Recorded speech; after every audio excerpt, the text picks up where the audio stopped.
உலகம் முழுவதும் பரபரப்பை ஏற்படுத்தும் செய்திகளுடன் வணக்கம். ஈரானில் பேச்சுவார்த்தை குறித்த சமீபத்திய செய்திகள்.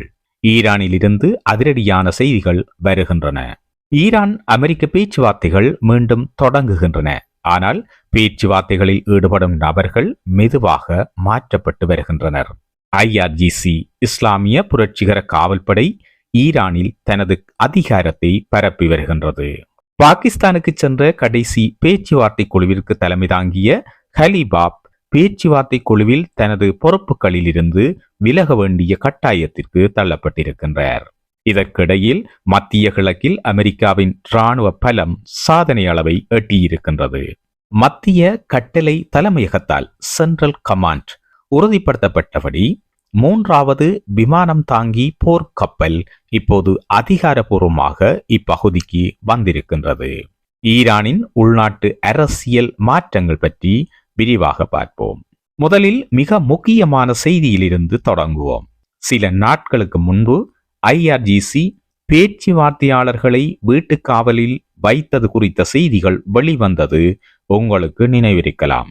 இதில் ஈரான் நாடாளுமன்ற சபாநாயகர் கலீபாப் மற்றும் பேச்சுவார்த்தை குழுவின் தலைவரான ஈரான் அதிபர் செபக்சியன், இவரோடு ஈரான் வெளியுறவுத்துறை அமைச்சர் அப்பாஸ் அரக்சி ஆகியோர் அடங்குகின்றனர். இப்போது அந்த வீட்டுக் காவலில் வைக்கப்பட்டவர்கள் குறித்த மேலும் தகவல்கள் கிடைத்துள்ளன. தலைமை பேச்சுவார்த்தையாளர் கலீபாப் தனது பொறுப்புகளிலிருந்து விலக வேண்டிய கட்டாயம் ஏற்பட்டுள்ளது என்று தற்போது கேள்விப்படுகின்றோம். இங்கு ஒரு விஷயத்தை தெளிவுபடுத்துவது அவசியம். அவர் ஈரானின் நாடாளுமன்ற சபாநாயகராகவும் இருக்கின்றார். அந்த பொறுப்பிலிருந்து அவர் நீக்கப்படவில்லை என்பது கவனிக்கத்தக்கது. ஆனால் அந்த பொறுப்புடன் சேர்த்து அவர் ஈரானுக்குள் இருக்கும் ஒரு பிரிவின் தலைவராகவும் செயற்பட்டு வந்தார். அதன் காரணமாகவே அவர் பேச்சுவார்த்தைகளுக்கு தலைமை தாங்கி அமெரிக்க துணை அதிபர் JD வான்சனுடன் நேரடியாக பேச்சுவார்த்தை நடத்தி வந்தார்.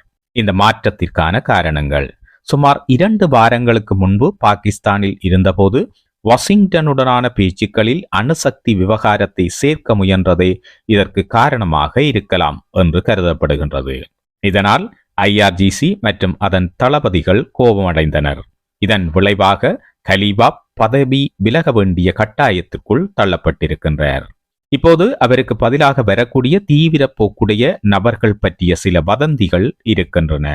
அவருக்கு பதிலாக வரக்கூடிய அந்த நபர் கடந்த முறை கலீபாப்பை பகிரங்கமாக விமர்சித்த சயீத் ஜலிலி ஆக இருக்கலாம்.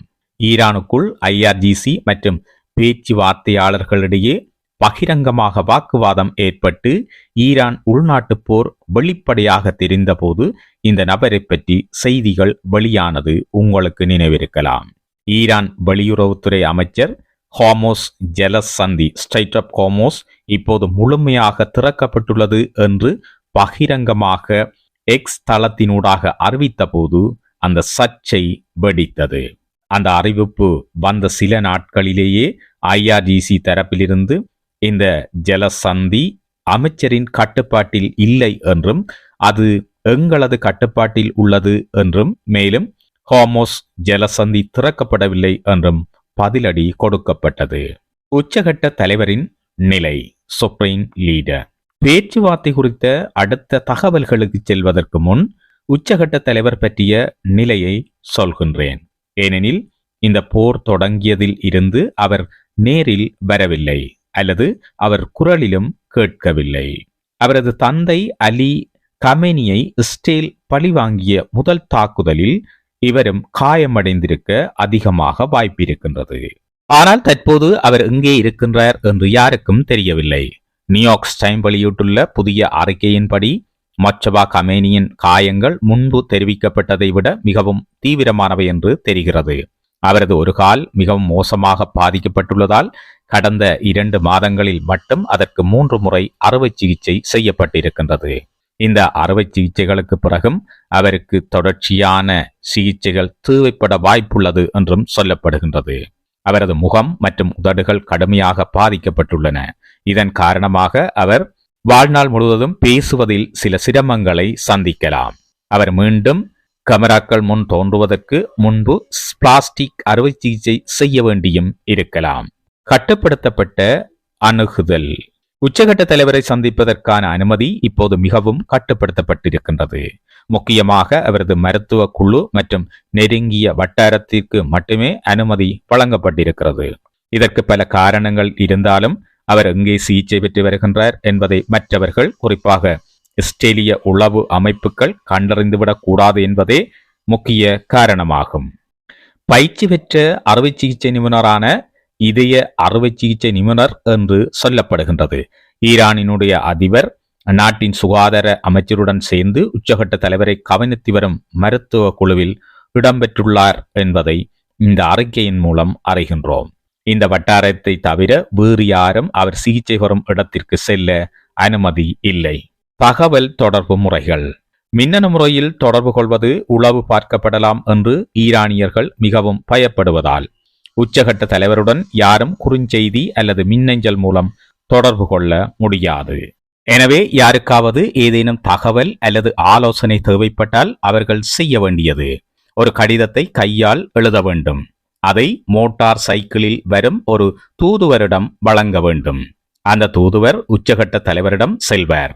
உச்சகட்ட தலைவர் தனது பதிலை ஒரு காகிதத்தில் கையால் எழுதுவார். அந்த தூதுவர் மீண்டும் கையால் எழுதப்பட்ட அந்த பதிலை எடுத்து வருவார். ஈரானின் இந்த செயற்பாடுகளானது அடிப்படையில் 1800களில் இருந்ததைப் போல செயற்படுகிறது. உச்சகட்ட தலைவர் உடல் ரீதியாக பாதிக்கப்பட்டிருந்தாலும் மன ரீதியாக தெளிவான நிலையில் இருக்கின்றார். அதாவது அவரால் முடிவுகளை எடுக்க முடிகிறது என்றும் அந்த அறிக்கை கூறுகின்றது. அவர் ஒரு இயக்குனர் குழுவின் தலைவனைப் போல செயற்படுகிறார். அந்த நெருங்கிய வட்டாரமே இயக்குனர் குழுவாக செயற்படுகிறது. ஒவ்வொருவருக்கும் ஒரு வாக்கு உள்ளது. ஏதேனும் ஒரு விவகாரத்தில் அனைவரும் ஒருமனதாக வாக்களித்த பிறகு அந்த முடிவு எடுக்கப்பட்டு சம்பந்தப்பட்டவர்களுக்கு அனுப்பப்படுகிறது. பேச்சுவார்த்தையின் அடுத்த கட்டம். 2 நாள் இடைவேளைக்கு பிறகு பேச்சுவார்த்தைகள் மெதுவாக மீண்டும் தொடங்குகின்றன என்ற செய்தி இன்று நமக்கு கிடைத்திருக்கிறது. நான் இந்த பதிவை செய்யும் போது சிலர் பாகிஸ்தானுக்கு பறந்து கொண்டிருக்கின்றார்கள். அடுத்த கட்ட நடவடிக்கை என்ன என்பதை பற்றி விவாதிப்பதே இந்த பயணத்தின் நோக்கமாக இருக்கும் என்று சொல்லப்படுகின்றது. ஈரான் வெளியுறவுத்துறை அமைச்சர் அப்பாஸ் அரக்சி இன்று இரவு ஒரு சிறிய குழுவுடன் இஸ்லாமாபாத்தை வந்தடைந்துள்ளார். அமெரிக்காவிற்கும் ஈரானுக்கும் இடையேயான 2ஆம் கட்ட பேச்சுவார்த்தை நடக்கும் என்று பாகிஸ்தான் மத்தியஸ்தர்கள் எதிர்பார்க்கிறார்கள். ஆனால் அது எப்போது நடக்கும் என்பது இன்னும் தெளிவாக தெரியவில்லை. அவரது தற்போதைய பயணம் அமெரிக்காவை சந்திப்பதற்கானது அல்ல.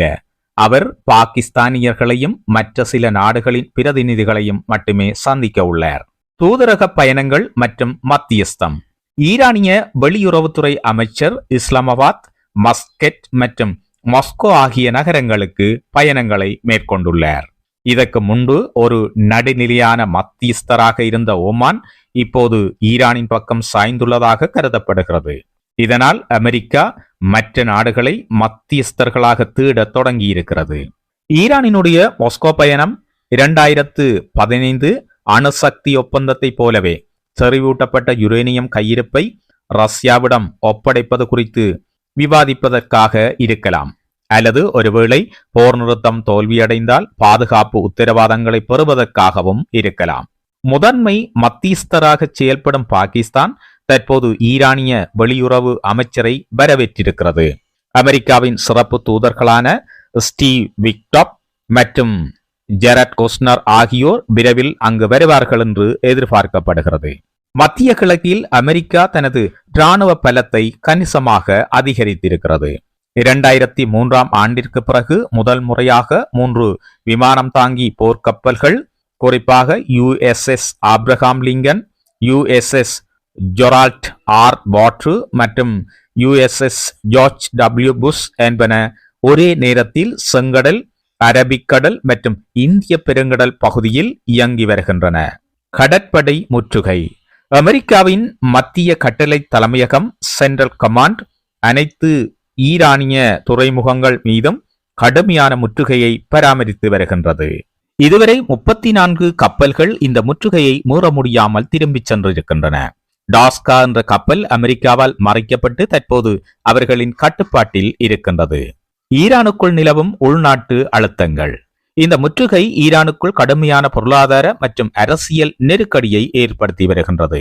ஈரானின் எண்ணெய் சேமிப்பு நிலையங்கள் அவற்றின் முழு கொள்ளளவை எட்டி வருகின்றன. பழைய எண்ணெய் கிணறுகளை மூடினால் அவை நிரந்தரமாக செயலிழக்கக்கூடும் அல்லது பில்லியன் கணக்கான டாலர்கள் செலவில் அவற்றை பழுதுபார்க்க வேண்டி ஏற்படும். இதை தவிர்ப்பதற்கு ஈரான் தனது பழைய எண்ணெய் டேங்கர் கப்பல்களை மிதக்கும் சேமிப்பு கிடங்குகளாக பயன்படுத்தி வருகிறது. IRGC தனது வீரர்கள் மற்றும் போராளி குழுக்களுக்கு சம்பளம் வழங்க எண்ணெய் வருவாயையே பெரிதும் நம்பியிருக்கின்றது. நிதி பற்றாக்குறை இந்த படைகளின் விசுவாசத்திற்கு அச்சுறுத்தலாக மாறலாம் என்றும் சொல்லப்படுகின்றது. உள்நாட்டு உறுதியற்ற தன்மைக்கு மத்தியில் ஈரானிய அரசாங்கம் மரண தண்டனைகளை தொடர்ந்து நிறைவேற்றி வருகிறது. இந்த வாரம் 24 வயது மாணவர் ஒருவரும் ஈரானில் அணுசக்தி அமைப்பின் முன்னாள் ஊழியர் ஒருவரும் இஸ்ரேலுக்கு உளவு பார்த்ததாக குற்றம் சாட்டப்பட்டு தூக்கில் இடப்பட்டனர். இவர்கள் சரியான விசாரணைகளின்றி தூக்கில் இடப்பட்டதாக ஈரான் மீது குற்றம் சாட்டப்படுவது குறித்து உங்கள் கருத்துக்கள் என்ன? கமெண்டில் சொல்லுங்கள். இவை இன்றைய உலக விவரச் செய்திகள். உலக விவரச் செய்திகளை புதிதாக பார்க்கின்றவர்கள் நமது சேனலை சப்ஸ்கிரைப் செய்து பெல் ஐக்கனை கிளிக் பண்ணி ஆல் என்ற ஆப்ஷனை கொடுத்து வையுங்கள். நாங்கள் பதிவிடுகின்ற அனைத்து புதிய காணொளிகளும் உங்களை உடனடியாக வந்து சேரும். கமெண்ட் பண்ணுங்க, லைக் பண்ணுங்க, சப்போர்ட் பண்ணுங்க. நண்பர்களோட இந்த காணொளியை பகிர்ந்து கொள்ளுங்கள். மீண்டும் ஒரு புதிய உலக விவரச் செய்திகளோடு உங்களை சந்திக்கின்றேன். வணக்கம்.